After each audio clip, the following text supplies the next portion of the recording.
All right, ladies and gentlemen, traders, welcome back to another Relentless recap. As you're tuning in, be sure to hit that thumbs up, and if you're a new viewer, consider subscribing to the channel. So in this one, we'll be talking about how we were able to make just over $1,100 trading in the stock market today. So let's jump into it here. As you guys can see, we had a couple of tickers that we traded here, including ICCT, TIVC, ATPC, NIVF, and a few others. We're going to go through them individually, talk about the things that we did well. We're going to talk about areas of opportunity for improvement. We're going to talk about my hyper-scalping style that allows me to be able to come in here and, most of the times walk away with a gain. So, before we really jump into it though, just remember the disclaimer: day trading is risky. You guys can pause the screen here, go through it step by step, but just remember trading is risky, take it slow. Copy trading does not work here. And then lastly, I do not invest for my subscribers, okay? So be careful of fake accounts. I will never message you first. So let's jump right into it. So ATPC, and you know what? Let's come on the screen up top. ATPC. We're going here in order from biggest loss to biggest gain. So as you guys can see here, this one a little choppy here, and if you allow a quick second for the show trades, let's take a look at this. You guys will notice that in the first candle I did try a quick scalp for a small loss. I got back in around 9:37 looking for the 1 minute candle to curl up and make the new high. No luck right here. And this trade I'm envisioning, because at the time this candle is green, I'm envisioning a bit of a red to green, and the green candle continuing up like this. Didn't happen. And then one last attempt for the same trade over here, and this is where I kind of said to myself, hey, you know what, man, we're just gonna leave this one be, because we tried jumping in for a break of 2 as well as the complete red to green, and hopefully to move to 216 at the high of day level. It didn't happen. We got up to 2 and right back down. So over those few trades, we did end up going down 381, sadly. And you guys can see here, we did have a little bit of size on these 2 trades, especially this one here. Total of 6,000 shares, around 91 average, out at 86. Not the best here. Not the best. So you guys can see 83, 89, 89, averages out to 86. So that was ATPC. Moving on down the list, NIVF. So, again, high of day breakouts, things like that, not quite getting to connect properly. NIVF, this one was a little bit better in terms of the range, but we were not able to come out on top. And I think this one was one of the more disappointing stocks of the day. Let's see here. So we started off, and we can zoom out a little bit, make sure to give the 5-minute chart some love as well. Yeah, let's zoom out a little bit. So, pre-market, we started off lows of 58 cents. This thing pushed up nicely all the way to 116. But coming into the open, we were having this prolonged pullback, and you guys can see multiple red candles. This right here was letting me know, hey, there's a chance this thing can try for a red to green coming into the open. And, the red to green is exactly what it sounds like, right? Us going from red to green here. And so, the first candle is pretty good, pretty powerful. And in the moment early, trying to decipher which stock is going to be our strong stock, I missed a little bit of the action here. But anyhow, so we went from 97 to 113, back down to 99, ripped up to 112. So people who were watching this right away probably had a nice, sweet start to the day. And then here's where I'm going to come in. We had a high of 118. You guys will see that I'm long at 112 average, and that's not great because the bottom of this candle is 06. But I believe it was 2 different sets of trades. So we had a 32. Oh, yeah, 32. So let's see, there's 32, 40, 3203, 3241, 48. Okay, maybe not.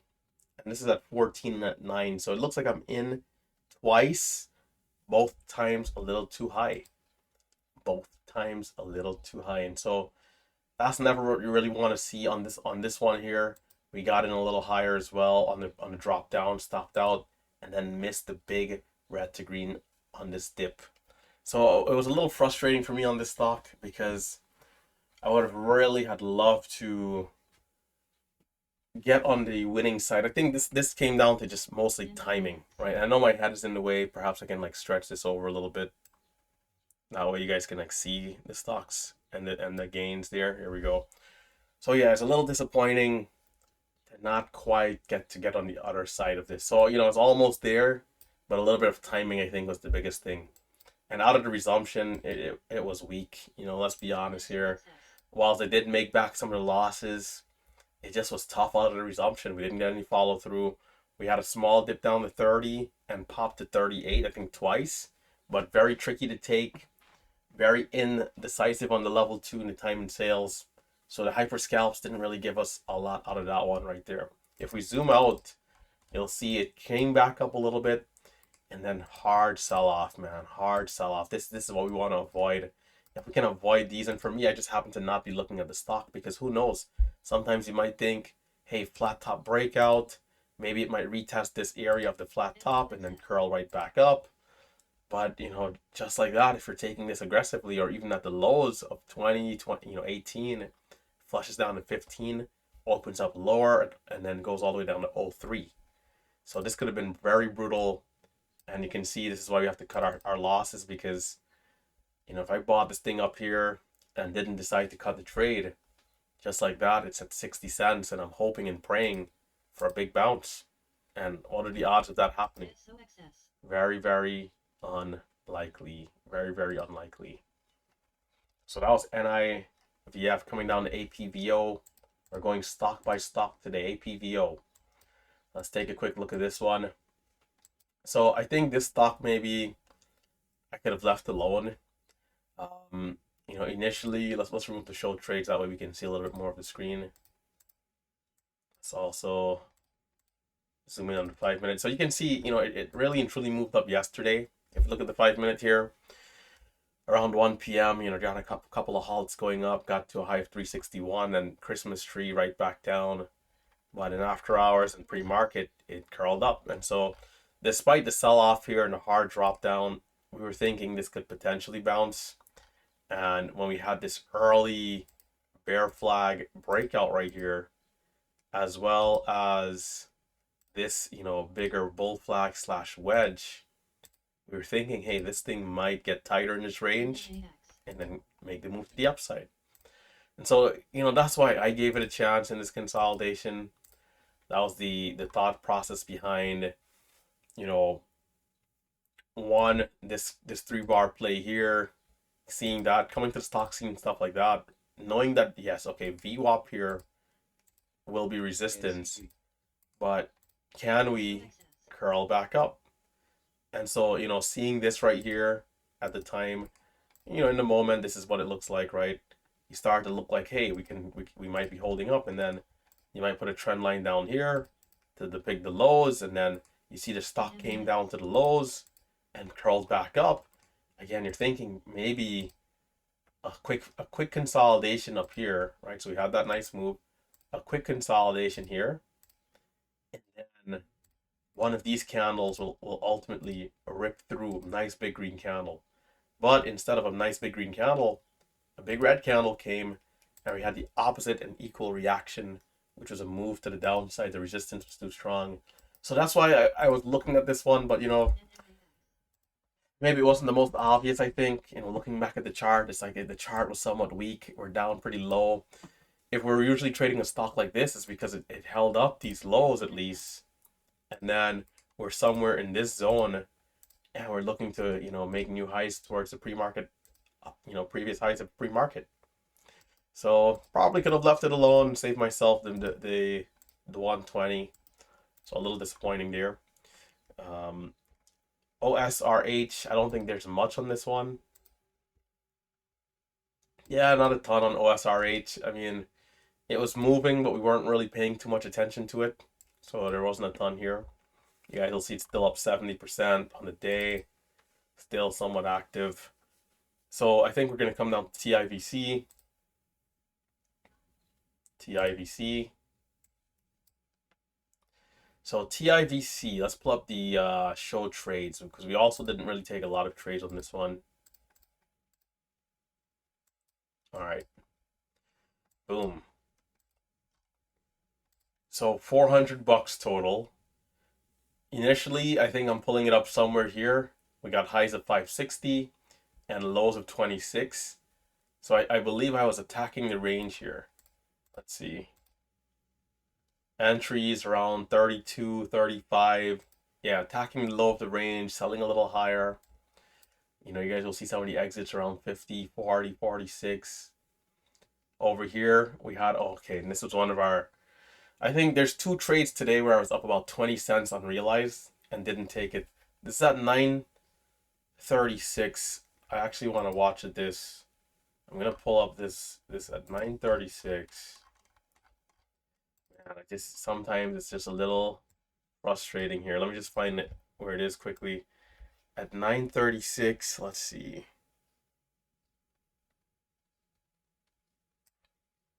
9:36. All right, so this is a pretty brutal trade here because it's risky. There's a lot of risk. There's an extreme amount of risk because I'm gonna just buy the whole dollar and literally try to have a tight stop and hope this thing curls up, right? TIVC at this time. And I'm actually gonna get to nail the dip here without much issue. So we're at 550. Watch it. It's gonna crash down here.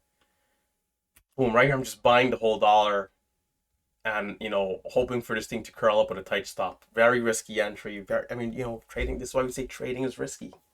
Trading is risky. And I get a great fill, and because of how quickly the stock curls back up. Right now we're all the way down here, like we're below VWAP, right? Is the candlestick gonna update? Let's see. Look at my gains here unrealized, man. It's at 20 by 22. And then I think it goes a little higher. So there we go. The candle finally updates. I think we got to 28 even. Why did I not take this gain, man? There's something in my mind because of how quickly it got up to 20. I just got on this train of thought that this thing was going to recover the entire move to 35.40. And let's look at it again. I thought I saw 28 in the moment. Maybe. Okay, I did. Okay, so there's 26, like 20. We saw 28. There's 26, 23. I guess that's what really got me is thinking like right. But even there, man, this is just so much of such a. The risk is incredibly high because I had no idea if it was going to stop at 5 or go to 490. So being that my risk was already about 10, 15 cents, man, I should have took this thing right here, 25, 22, 27, and take the gains, man. Take this sweet unrealized 600 bucks.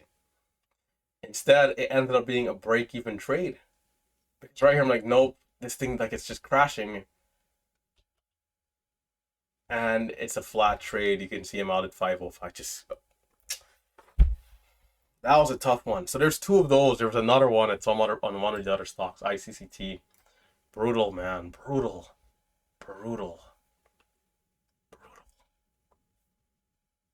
So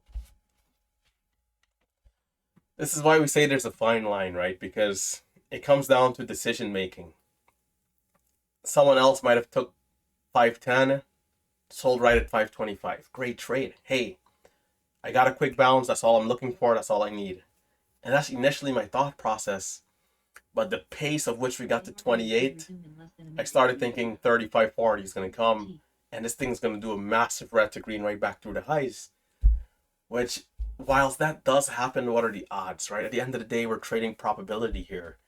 And probability says that more times than not, we'll get a quick bounce and then kind of base out, fizzle out again. We don't need, at the end of the day, we don't need that to go to 50. If it did instantaneously, great. But honestly, 20, 25, come on, we got to do a better job locking that in. So note to sell for tomorrow on those type of trades. I mean, and the risk right there, again, pretty high. So moving on, that was the last trade on this one. Actually, no, it curled up one more time. And let's see, so an average of 78, we're in at 87, and there was a 1,000 share trade that came at some point where it looked like we took a bigger loss on 65, 70, 90, 80. So it looks like we might have given back here. Oh, no. 78, 87. And then a small loss at 53 holding 1,000 shares. Okay, so moving on to ICCT. So you guys will see, of course, if you're new to the channel, this hyper scalping style where we're taking, especially on this one, hundreds of trades, right? Hundreds of trades. So we're going to have to remove the show trades here just so we can get a cleaner look at the chart. This is why we're saying the way how we trade is unique, because whilst a lot of people are looking at similar setups, for example, 3-bar plays, bull flags, 1-minute candles to make the new highs, we are not just looking to trade once or twice, the best 5 trades, best 10 trades a day. We're taking literally everything that we see, everything that moves, that looks good. We're just scalping away. So, compared to last 2 weeks where I'm like trying to hold a little longer, bigger size, I think the biggest thing for me is continuing with the hyper scalp. So this is the adjustment that I'm making, which is why I'm not necessarily holding much longer anymore. Is to continue with the hyper scalps and just to take the massive size in the areas where I have the conviction, which today there was about 2 trades where I did notice I could size up, but it's this thing where I didn't want to risk the gains on the day, because it's like, hey, let's just protect it. It's this mind. It's really a mindset, right? Like, if the setup is A quality, it's like you should go for it every time with as much as you can, right? And for me, part of the psychology is, on the other hand, hey, I've built up to 800 after being red 400 for like the first half of the day.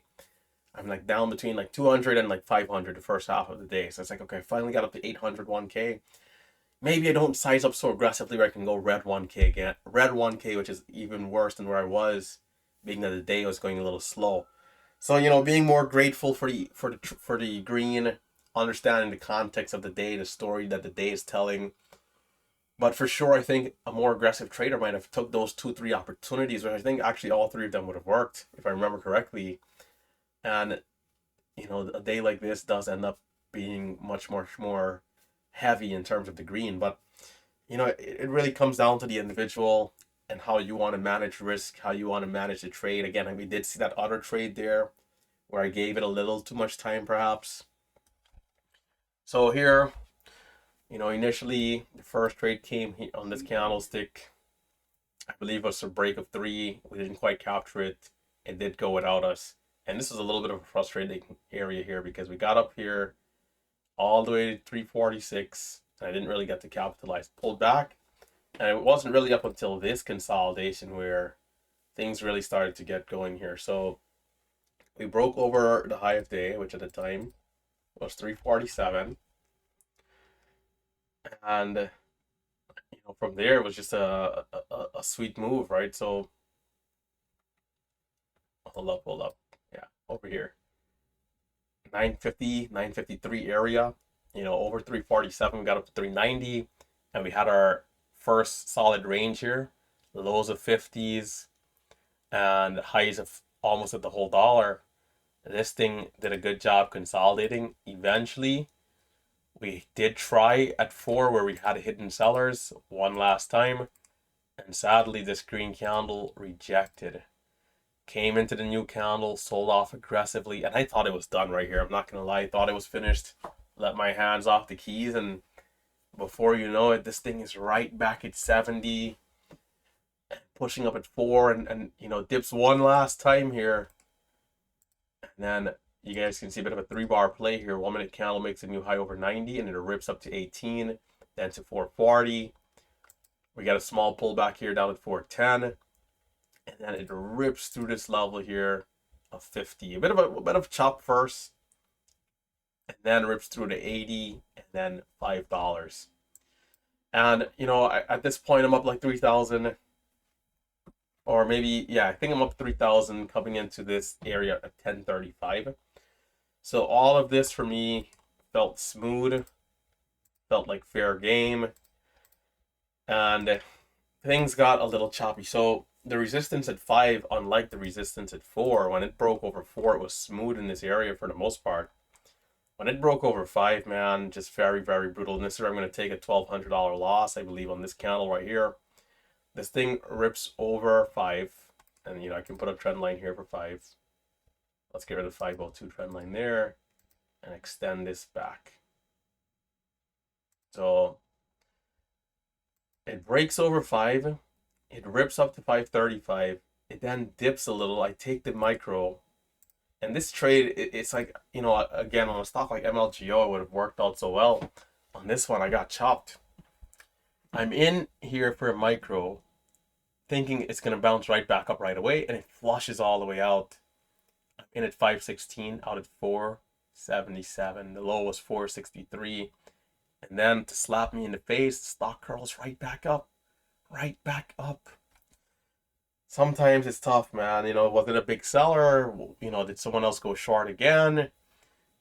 All these things you don't really know for sure, but over 5 where we had all this consolidation and resistance, I'm expecting the stock to be ripping, because short sellers, in my opinion, are getting long throughout all of these consolidations, which stops over high of day or at a reasonable level.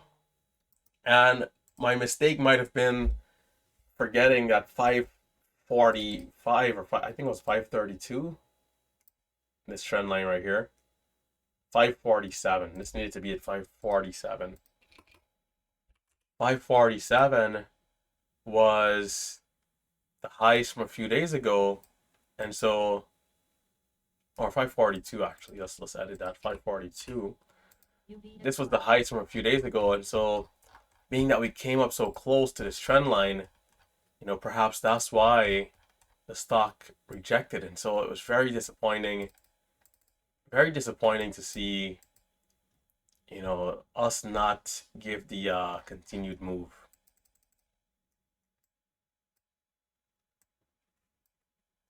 Very tough, man, very tough. So we came up to that level right here, flushed out. I got caught here buying the dip. It's just brutal, and then it just comes right back up. And so I went from 3K down to about 1,800. I think I might have got back to 2K. And then throughout this sequence here, just, tough to trade for me. Just took losses, and I had to say, hey, enough is enough. So right here I got brutalized. Enough is enough. Time to shut it down, time to take it. And so we walked away with about 1,100. So again, there was another trade where we were up about 20 cents that we didn't take off the table. And so, just a little tough to see here.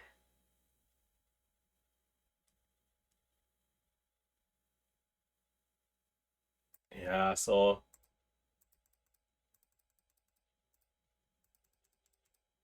I'm pretty sure I thought at one point I might have been up like closer to 3K. I could be mistaken. It might have been somewhere else. So this is like slightly before the break of 5. And we're like scalping slowly but surely underneath the level. Let's fast forward a little bit.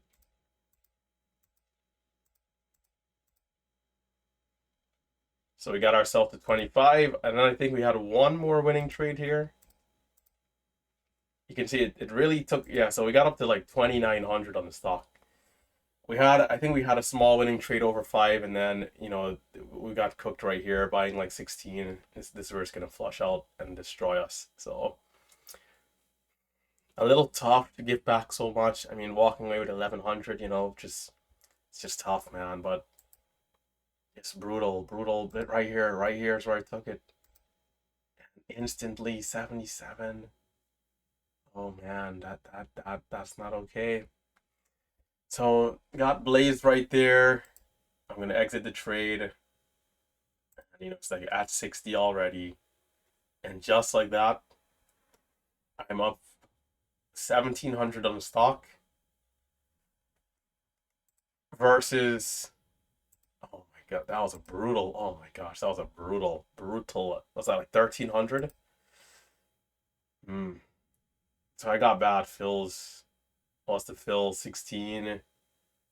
Yep, I got cooked. I got murdered. See that type of loss. If if you're able to, it's like it's tough because I thought it was a decent place. Right there I'm thinking 5 cents max of risk. Because again we're like in a short squeeze. We're breaking five. I'm like, tight stop, retest the highs. Maybe it keeps going. This is why day trading is so risky. But if I avoid that loss, it's like the day is like guaranteed above like 2.2, like guaranteed at that point. But you win some, you lose some. Part of the deal. Hit that thumbs up. It's a full review here. Full review. Hit that thumbs up. Subscribe to the channel.